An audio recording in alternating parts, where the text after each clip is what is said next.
हमारा अन्नदाता। पग पग पर है संग तुम्हारे अन्नदाता। लहू किसानों का बन के पसीना सींचता है धरती का सीना। मेहनत का तेरी हक दिलवाने, नई तकनीक नई खोज बताने। पशुधन को गुणवान बनाना, पौध सुरक्षा को सिखलाना, खेती के सब गुर समझाने, भारत का सरताज बनाने। आठों पहर है संग तुम्हारे अन्नदाता अन्नदाता। नमस्कार, मैं हूं श्रद्धा। आप सभी दर्शकों का आपके मनपसंद कार्यक्रम अन्नदाता में स्वागत करती हूं। किसान हमारे अन्नदाता हैं और उनकी उन्नति में ही राज्य की प्रगति है। ऐसे ही भारतीय किसानों को खेती-बाड़ी से जुड़ी हुई बहुत सी नई लाभकारी जानकारियां देने के लिए हर रोज सुबह हम आपके साथ आते हैं। तो चलिए कार्यक्रम शुरू करने से पहले देखते हैं क्या है आज के अन्नदाता में। अधिक उपज के लिए पत्ता गोभी की वैज्ञानिक तकनीक से रोपाई।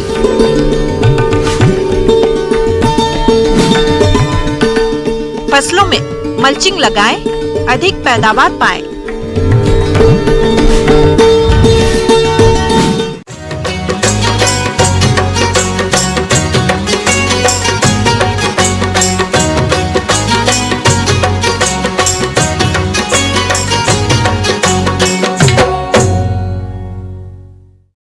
प्रदेश के जिन किसान भाइयों ने पत्ता गोभी की नर्सरी डाली थी, उनकी पौध रोपाई के लिए तैयार है। तो वो तैयार पौध की रोपाई करने के लिए खेत तैयारी से लेकर रोपाई तक के सभी कार्यों को वैज्ञानिक तरीके से करेंगे, तभी उन्हें आगे चलकर फसल से पत्ता गोभी की अधिक पैदावार मिलेगी। तो तैयार पौध की रोपाई किस तरह से करना है, इसके बारे में जानकारी के लिए मिलते हैं जिला भोपाल के विषय विशेषज्ञ ओमवीर रघुवंशी से।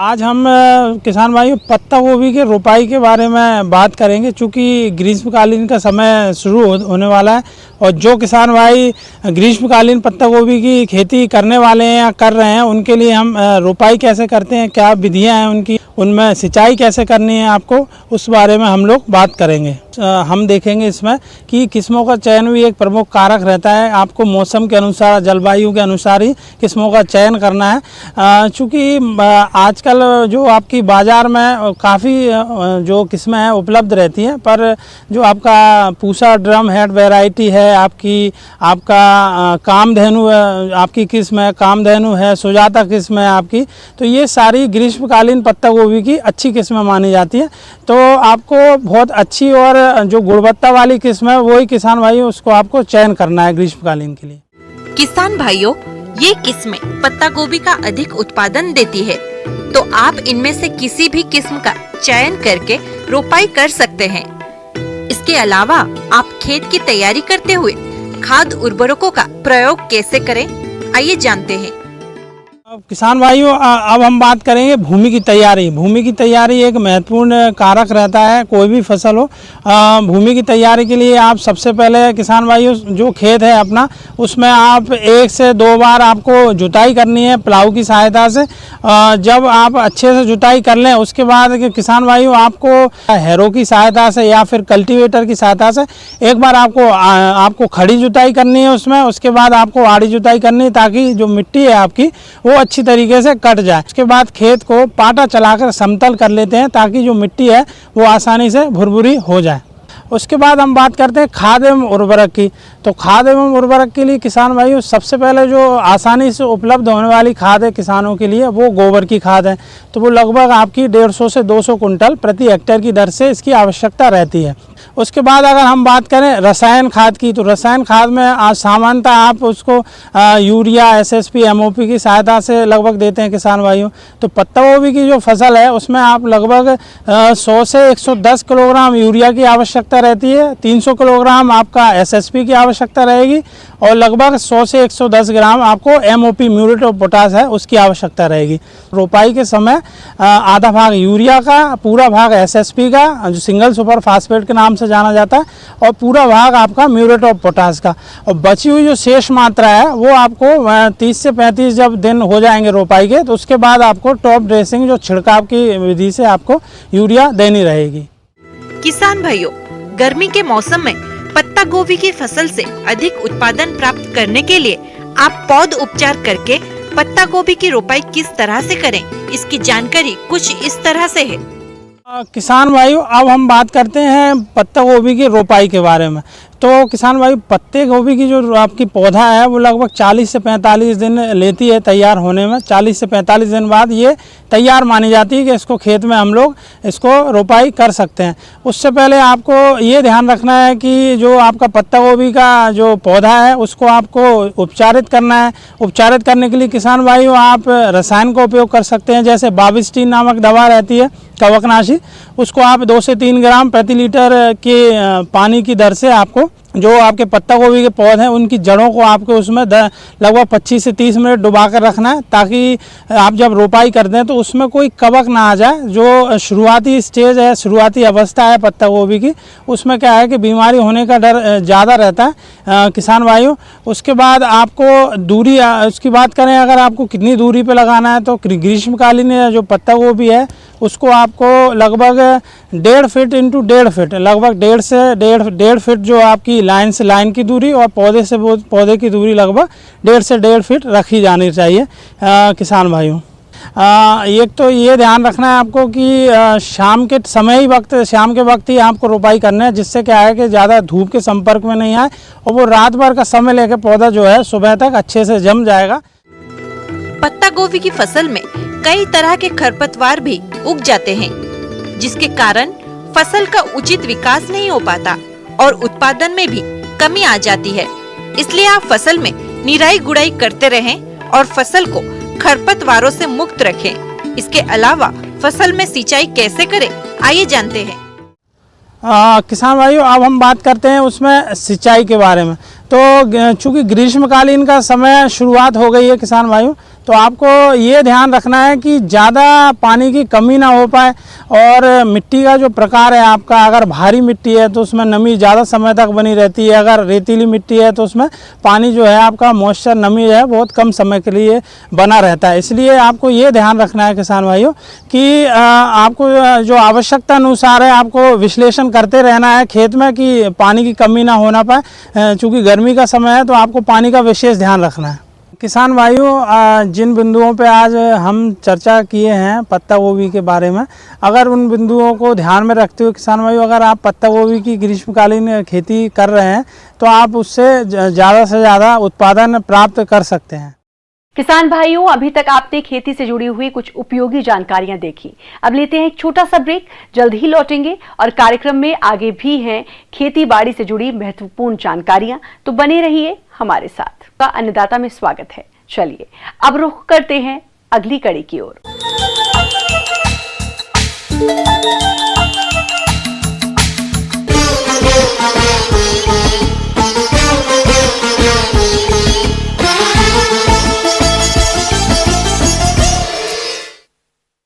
किसान विभिन्न फसलों की खेती करते हैं और खेती करने में किसानों के सामने खरपतवार और सिंचाई जल की समस्या प्रमुख रहती है, जिसको देखते हुए हमारे वैज्ञानिक दिन प्रतिदिन नई नई तकनीकियों का इजाद कर रहे हैं और इन्हीं तकनीकियों में से एक है मल्चिंग। तो फसलों में मल्चिंग किस प्रकार से उपयोगी है, आइए जानते हैं डॉक्टर जेसी शर्मा से।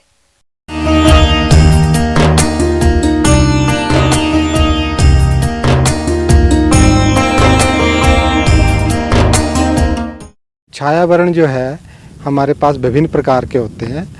तो जैसे कि आप प्लास्टिक की शीट को भी छायावरण के रूप में प्रयोग कर सकते हैं। इसी तरह हम घास फूस फसलों के अवशेष भी मल्चिंग के रूप में प्रयोग कर सकते हैं। जैसे हमारे खेत में इधर उधर इस तरह के घास होते हैं जो जानवर नहीं खाते हैं, उनको भी हम मल्चिंग में प्रयोग में ला सकते हैं। जैसे चीड़ की पत्तियां हैं, उनको भी हम मल्चिंग के प्रयोग में ला सकते हैं।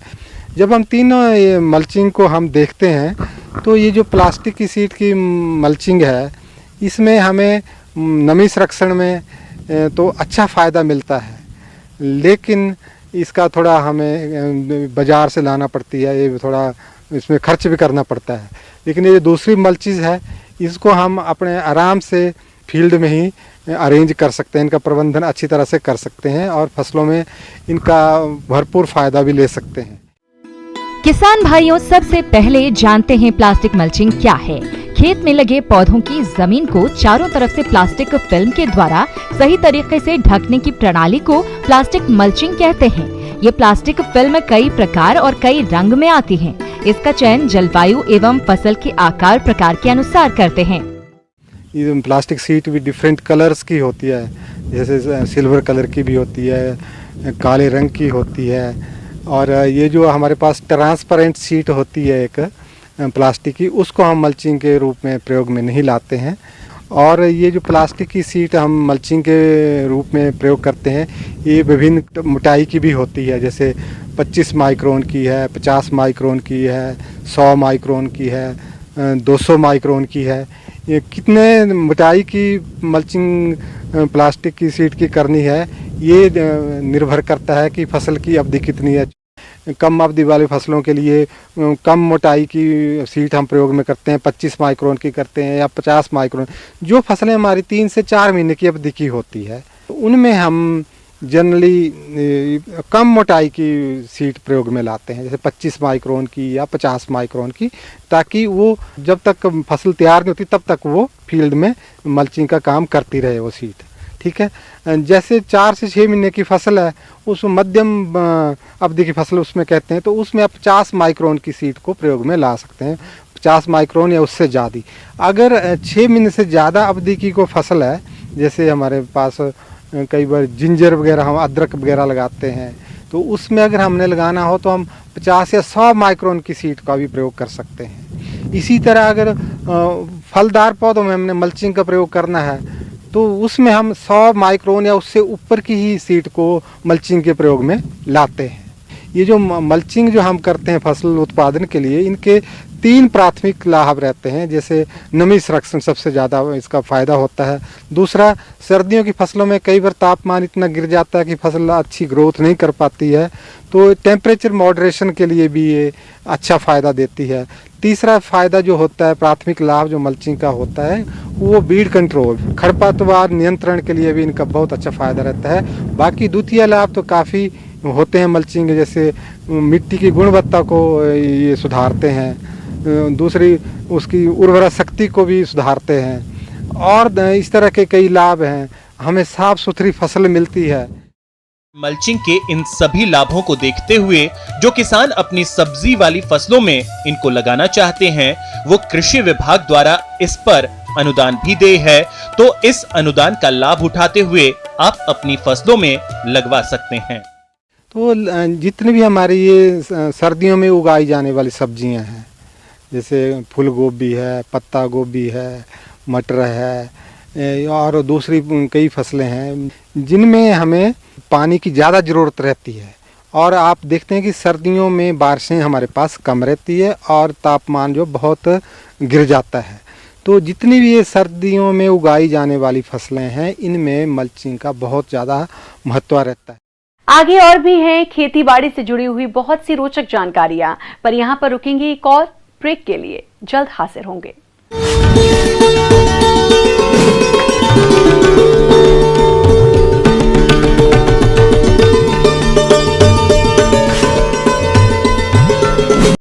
हर अपडेट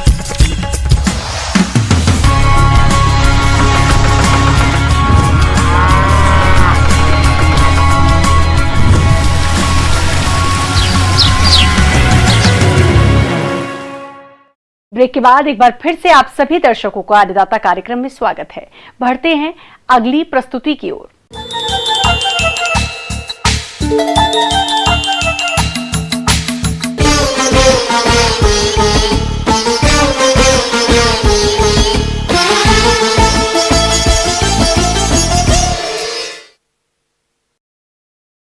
गेहूं की फसल में इस समय कई तरह के हानिकारक रोगों का प्रकोप हो रहा है, जो कि फसल को भारी नुकसान पहुंचा रहे हैं। इसलिए फसल को इन रोगों से बचाना जरूरी है। तो इसके लिए किसान कौन कौन से उपाय को अपनाएं, इसके बारे में बता रहे हैं कीट विशेषज्ञ डॉक्टर मनोज कुमार सिंह।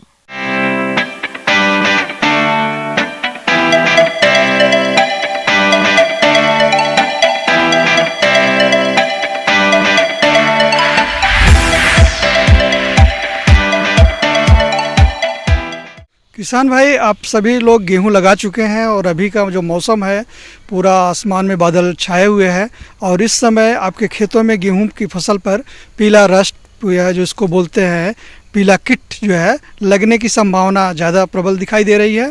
इसलिए आप सभी लोगों से आगाह किया जाता है कि जब बादल छाए रहे और हल्का पानी बूंदाबांदी होता है तो उस समय आपके गेहूं की पत्तियों पर छोटा छोटा पीला पीला धब्बा बनने शुरू हो जाता है और धीरे धीरे बाद में फूटता है तो ज़्यादा एरिया में फैल जाता है।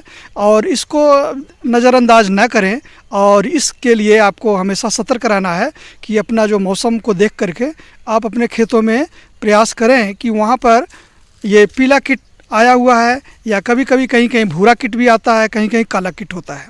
और उसी तरह से जो काला कीट होता है, तनों और पत्तियों और पर्णछंद पर ये लंबे लंबे भूरे काले रंग के धब्बे दिखाई देने लगते हैं और ये भी बाद में जो है फैल करके फूटते हैं तो ये थोड़ा काला भूरा लेकर के रंग पकड़ लेता है। और भूरा कीट में पीले कीट से भी थोड़ा ये बड़े आकार के होते हैं और ये धब्बे शीघ्र जो है धीरे धीरे फटते हैं तो असंख्य बीजाणु बाहर निकल जाते हैं और इसमें भूरे रंग का भी धब्बा दिखाई देता है। और साथ साथ फसलों में जब आपकी बाली आने लगे तो वहाँ पर आपका लूज स्मट आ जाता है, जिसको बोलते हैं अनावृत कंठ। ये बालियों में काला भूरे रंग का चूर्ण होता है जो बाद में काला रंग हो जाता है। गेहूं का खुला कंडुआ या लूज स्मट रोग, यह रोग आंतरिक रूप से संक्रमित बीज से पैदा होता है। इसका रोगजनक एक कवक अस्टिलैगोसेजिटम प्रजाति ट्रिटिसाई होता है, जो कि बीज के भ्रूण भाग में छिपा रहता है तथा संक्रमित बीज ऊपर से देखने में बिल्कुल स्वस्थ बीजों की तरह ही दिखाई देता है। इस रोग से प्रति वर्ष उत्तर भारत में गेहूं की उपज में 1 से 2% की हानि होती है। इस रोग के लक्षण बाली आने पर ही दिखाई देते हैं। रोगी पौधों की बालियों में दानों की जगह रोग जनक के रोग कंड यानी स्पोर्स काले पाउडर के रूप में पाए जाते हैं, जो कि हवा से उड़कर अन्य स्वस्थ बालियों में बन रहे बीजों को भी संक्रमित कर देते हैं। इस प्रकार रोग आगे आने वाली फसल में पहुंच जाता है। रोकथाम, इस रोग की रोकथाम के लिए रोग ग्रसित पौधों को उखाड़कर जला दें, साथ ही रोग ग्रसित बालियों को सावधानी पूर्वक तोड़कर खेत से अलग कर दें। रोग से बचाव के लिए बीजों को कार्बोक्सिन 75 WP 1.5 ग्राम या कार्बेंडाजिम 50 WP 1 ग्राम दवा प्रति किलोग्राम बीज की दर से बीजोपचार कर बुआई करें और खड़ी फसल में कॉपर ऑक्सीक्लोराइड 3 ग्राम प्रति लीटर पानी में घोलकर छिड़काव करें। तो इस क्षेत्र में ज़्यादातर आपको पीला कीट ही देखने को मिलता है। ऐसी स्थिति में आप उसको रोकथाम करना बहुत ज़रूरी होता है।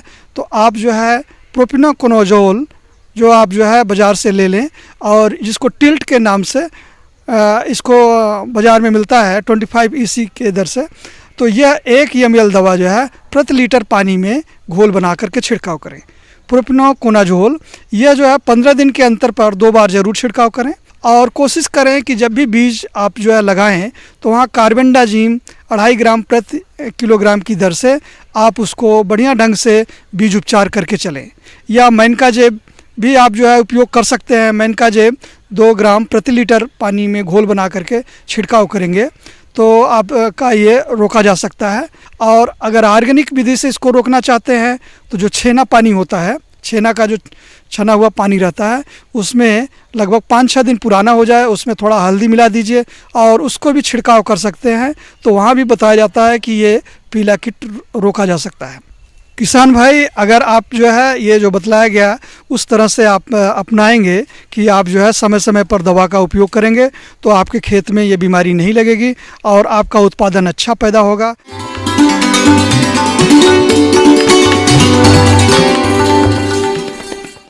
अन्नदाता हेल्पलाइन निशुल्क फोन संपर्क सेवा के माध्यम से आपके द्वारा पूछे गए प्रश्नों में से 1 या 2 महत्वपूर्ण प्रश्न को हम अपने कार्यक्रम में शामिल करते हैं। इसके तहत आज का चयनित प्रश्न और उसका जवाब इस प्रकार है।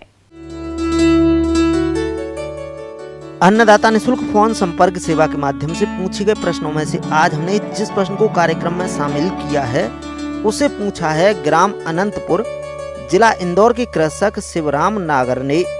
यह बदलते मौसम में दुधारू पशुओं की उचित देखरेख प्रबंधन के बारे में जानकारी चाहते हैं। तो शिवराम नागर जी, आपकी जानकारी के लिए प्रस्तुत है कार्यक्रम का ये अंश।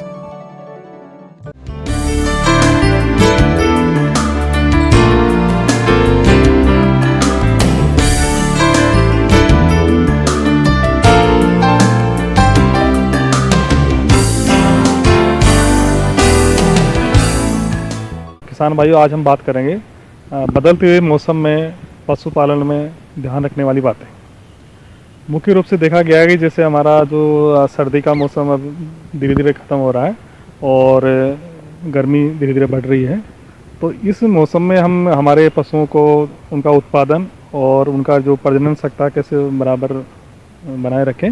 इसी बात को ध्यान में रखते हुए यदि आप अपनी गाय तथा भैंसों से अच्छा दूध उत्पादन प्राप्त करना चाहते हैं तो पशुओं के आवास प्रबंधन में इन बताई जा रही बातों का विशेष ध्यान रखें। मुख्य रूप से बदलते हुए मौसम में हम देखते हैं कि दिन के समय गर्मी रहती है और रात के समय ठंड बढ़ जाती है, टेम्परेचर गिर जाता है। तो जैसे ही दिन के समय पशु हम बाहर निकालें तो पशुशाला के जो टाट पर्दे हैं उनको हटा दें, उससे हवा का आवागमन ठीक रहेगा और पशुओं में शाला में नमी सूखेगी, इससे हमारा पशु बैठने में इजी रहेगा। इसके साथ ही दूसरा जो हमारी बिछावन है, मुख्य रूप से हमारे जो बछड़ियाँ हैं उनकी जो बिछावन है उसको समय समय पर बदलते रहें। और इसके साथ ही ये भी ध्यान रखें जो हमारी पशुओं की नांद है उसके कोनों में कहीं सड़ा गला भूसा है उसको भी साफ करें कि ऐसा नहीं हो उसकी परतें जमे रहे और पशु को बीमार होने के चांस रहें। तो ये भी आप उसको देखते रहें। और जो हमारी वाटर टब हैं, जो पानी की नांद है, उसको सफाई करें और उसमें समय समय पर चूना डालें तो वो उसके जीवाणुनाशक का काम करेगा, साथ ही वो कैल्शियम की पूर्ति भी पशुओं में करेगा। इसके साथ ही किसान भाई ये भी ध्यान रखें कि जो पशु हैं उनको सुबह आप नहला भी सकते हैं, हम मौसम अच्छा रहे, और उसके साथ ही पशुओं को खुरारा करें, उससे भी हमारा दूध उत्पादन बढ़ेगा। किसान भाइयों, अभी आपने गाय और भैंसों के आवास प्रबंधन के बारे में जानकारी हासिल की। इसके अलावा इन गाय तथा भैंसों का आहार प्रबंधन किस तरह से करना है, इसकी जानकारी कुछ इस प्रकार से है। इसमें किसान भाइयों ये है कि जो हमारा पशु है जो पहले हरा चारा खा रहा था सर्दियों में, अब धीरे धीरे हरे चारे की कमी हो जाएगी, तो जो उसको दिया जाने वाला आहार संतुलित हो, इसलिए धीरे धीरे उनमें जो दिया जाने वाले आहार की मात्रा थोड़ा बढ़ाएं हैं। जैसे दाने की मात्रा, जैसे हमारा खली है, चूनी है, चोकर है, इसी प्रकार इसमें 1% नमक और 2% मिनरल मिक्सचर, तो थोड़ा दाने की मात्रा बढ़ाएं। जैसे आमतौर पर हम 2.5 से 3 किलो दूध उत्पादन वाले जानवर को 1 किलो राशन देते हैं, तो थोड़ा इसमें बढ़ावा करें। और उसके साथ साथ ये ध्यान रखें कि जो हमारा पशु है उसको एक नियमित अंतराल पर उसको खाना दाना मिले, उससे उसकी जो पाचन क्षमता भी सही रहेगी और जो हमारा पशु है उसका दूध उत्पादन क्षमता भी बनी रहेगी। इसी के साथ ही हमारे पशु को स्वच्छ और ताज़ा पानी मिले। इसी प्रकार किसान भाई ये भी ध्यान रखें जो हमारा हरा चारा है वो पशु को करीब 20 से 30 किलो के आसपास ही मिले। चारे में एक साथ चेंज नहीं करें, उससे भी पशु को आफरा होने के चांस होते हैं। तो थोड़ा थोड़ा उसको सूखे की मात्रा छानी बना के भी खिला सकते हैं।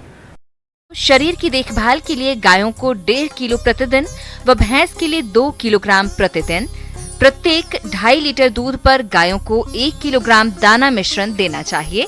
प्रत्येक 2 लीटर दूध पर भैंसों को 1 किलोग्राम दाना, 6 महीने से ऊपर की गाभिन गाय या भैंस को 1 से 1.5 किलोग्राम दाना प्रतिदिन अतिरिक्त देना चाहिए। बछड़े या बछड़ियों के लिए 1 किलोग्राम से 2.5 किलोग्राम तक दाना प्रतिदिन उनकी उम्र या वजन के अनुसार देना चाहिए। दूसरा, किसान भाई ये ध्यान रखें कि बदलते हुए मौसम में जैसे आने वाली कई बीमारियों की संभावना होती है, जिसमें मुख्य रूप से खुरपका, मुँह पका रोग है, इसी प्रकार गलघोटू है। तो इनकी बचाव के लिए टीकाकरण जिस समय पे कराते रहें। और इसके साथ ही ये भी ध्यान रखें कि जो पशुओं में टीकाकरण किया जाना है उनके 15 दिन पूर्व आप उसमें डीवर्मिंग जरूर कराएं, यानी कि पेट के कीड़ों की दवा या टेबलेट सभी जानवरों को दें। उसके बाद वैक्सीनेशन करवाएं तो वो अधिक प्रभावी रहेगा, जिससे हमारा दूध उत्पादन का स्तर बना रहे और डेयरी का जो हमारा व्यवसाय है वो लाभ का धंधा किसान भाइयों के लिए बना रहे। धन्यवाद।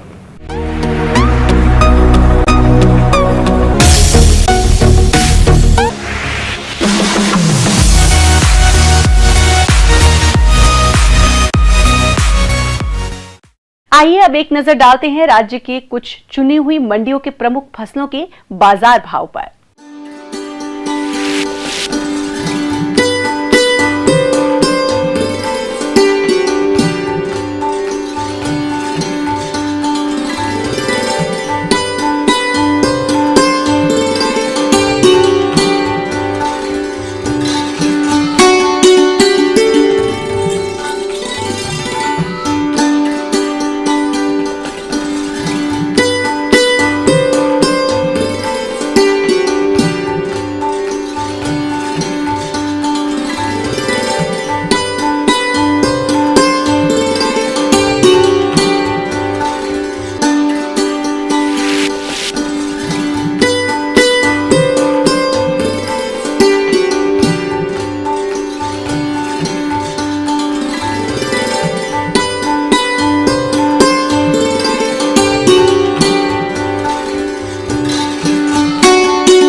किसान भाइयों, अन्नदाता आपकी सेवा के लिए संकल्परत है। कृषि संबंधित समस्या और सुझावों के लिए आप हमें इस पते पर संपर्क कर सकते हैं। प्रोड्यूसर अन्नदाता, news 18 Madhya Pradesh Chhattisgarh, Ramoji film city Hyderabad 501512।